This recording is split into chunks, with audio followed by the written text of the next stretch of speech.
Bonsoir, bienvenue, page régionale de votre 19-20 week-end. À la une, en Alsace, 50 personnes évacuées, prises en charge en urgence dans un gymnase, exercice de secours grandeur nature. Ce matin à Strasbourg, une première. Jamais un tel entraînement n'avait été organisé dans le Bas-Rhin. Nous y étions. Un immeuble de Strasbourg menace de s'effondrer. Que faire de ces 50 occupants?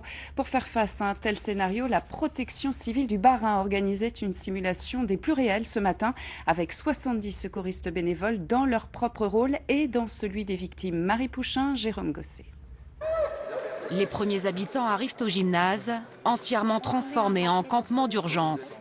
En moins de 2 heures, le montage technique est terminé. Première prise de contact à l'enregistrement. Comment vous vous sentez?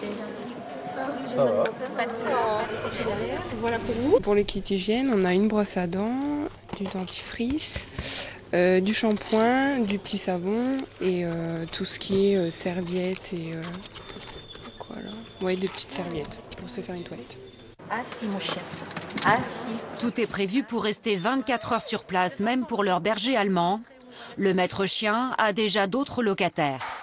Sinon on s'en occupe, hein, mais si c'est votre chien, on vous laisse libre de venir le voir, de vous en occuper et de le sortir si besoin. Okay.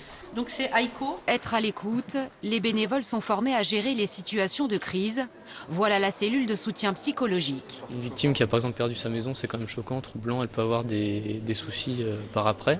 Ça peut s'amplifier, donc nous on cherche à les déceler pour la rediriger par exemple sur une cellule d'urgence avec des médecins. Ni médecins psychiatres, ni urgentistes, ils ont tous une autre vie.